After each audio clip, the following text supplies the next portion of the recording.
Le président de mon pays a inventé une université pour l'Afrique et la Méditerranée, tout ça dans un même pot, et a décrété qu'il était installé en Tunisie.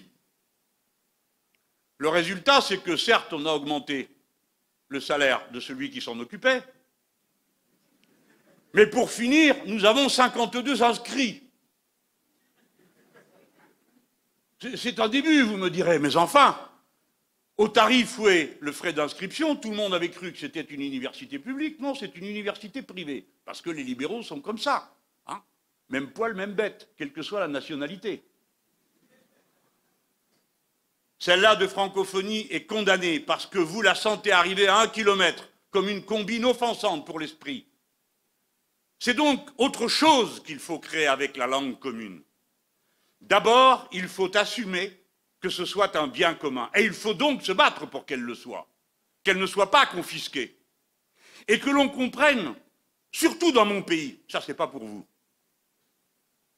que comme 80% de l'essor de l'humanité va se faire sur le continent africain, l'endroit où la langue commune va être la langue du plus grand nombre, c'est ici.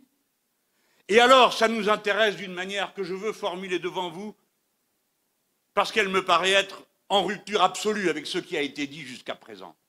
Mesdames et messieurs, telle qu'est la vie, tels que sont les enseignements de l'anthropologie, chacun d'entre nous est singulier, et cette singularité contribue à la fécondité du groupe, à ses capacités d'invention. Chaque nation est singulière, et cette singularité contribue au goutte à goutte qui est nécessaire pour connaître la situation des peuples.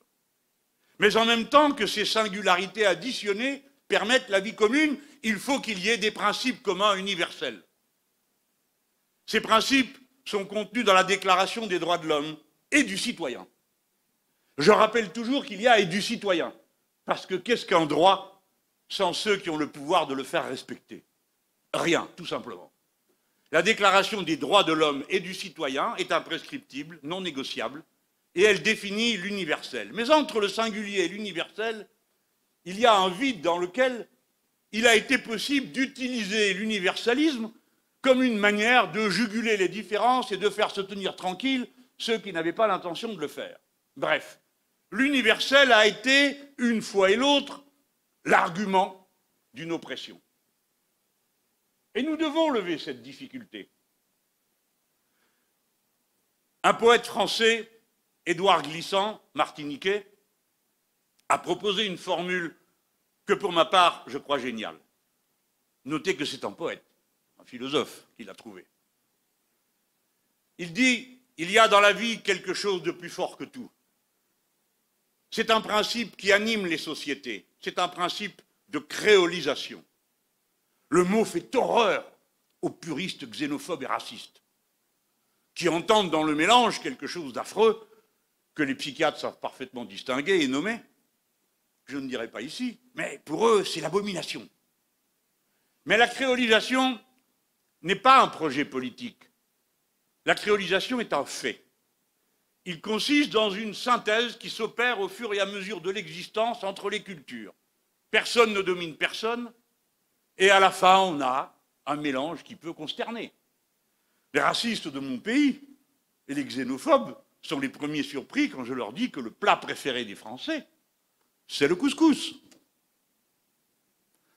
Que les plus gros consommateurs de pizza de toute l'Europe, ce sont les Français. Bref, c'est la créolisation sympathique par la cuisine.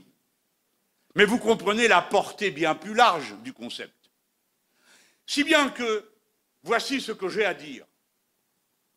La francophonie que nous libérerions de ses usages politiciens, que nous libérerions de ses pratiques prébendières. La francophonie, langue commune que nous ramènerions à son statut de langue commune, serait en quelque sorte l'espace par lequel se réaliserait la créolisation entre les cultures populaires du continent africain, des nations et des peuples, avec le reste du monde.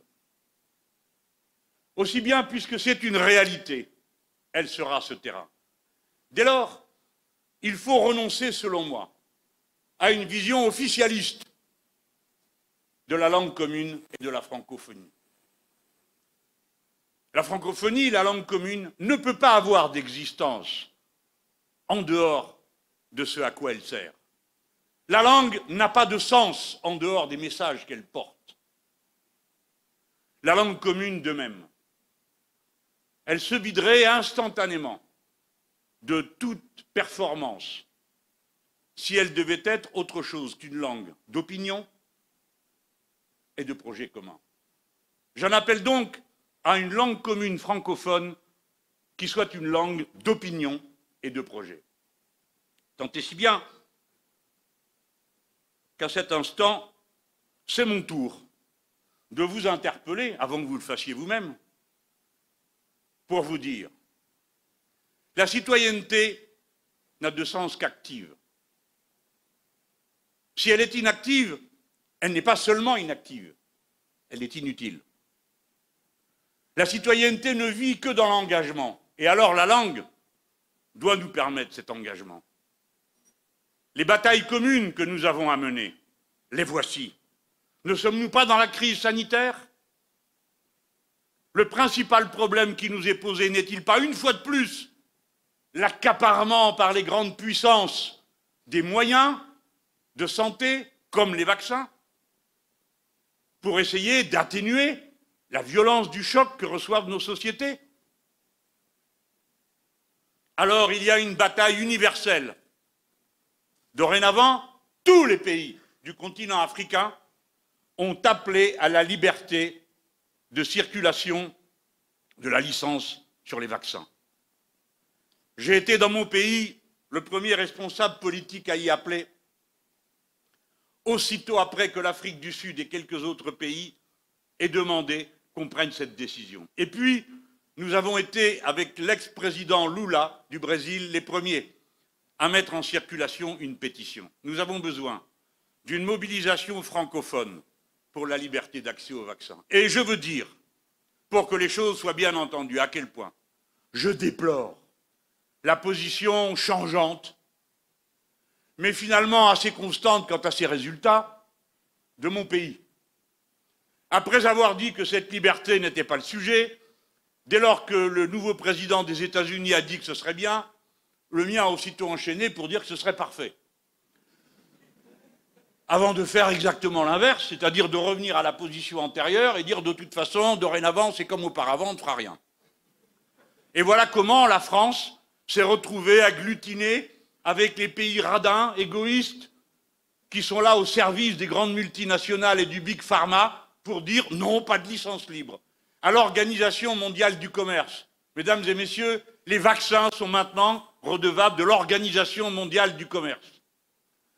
Nous avons connu, nous autres Français, une période où jusqu'en 1959, il était interdit de déposer des brevets sur les vaccins, parce qu'on considérait que tout ce qui relevait de la sauvegarde de l'humanité était un bien commun, et que l'intelligence que déployaient ceux qui avaient été capables de faire ces découvertes appartenait à l'humanité tout entière. Parce que c'est la leçon numéro 1 des scientifiques et de l'esprit des Lumières. Les scientifiques, eux, ils partagent tout dans leurs revues, dans leurs échanges. Personne ne cache ce qu'il fait. Tout le monde le soumet à l'appréciation des autres. Il n'y a donc pas un résultat scientifique dans le monde qui ne soit le résultat de cette pensée collective, de cette action collective des milieux scientifiques et des institutions publiques qui les financent. Car, qu'il s'agisse de ces vaccins comme du reste, pour l'essentiel, au point de départ, on trouve des sommes fantastiques accumulées par le Big Pharma sur le dos des citoyens. J'ai donné cet exemple, mais nous pourrions aussi avoir tous, et vous spécialement, des initiatives mondiales dans notre langue commune pour demander que cessent les élevages ultra-intensifs qui défigurent le rapport de l'homme à la biodiversité, qui défigurent nos sociétés, mais qui surtout amplifient, après avoir détruit les agricultures des pays où on ne le pratique pas, représente un risque majeur parce que la transmission des maladies qui viennent des animaux, et la plupart en viennent, se fait par zoonose et comme résultat des élevages intensifs. Nous aurions donc une raison sanitaire, une raison sociale et une raison philosophique de nous opposer aux mauvais traitements qui sont infligés à des millions d'animaux dans le monde pour la satisfaction d'une petite poignée de gens que ça ne dérange pas d'assassiner socialement tous les autres en mettant sur le marché mondial des quantités de marchandises que les gens pourraient aussi bien produire chez eux comme vous, les Burkinabés, vous le savez mieux que personne et pouvez nous l'enseigner.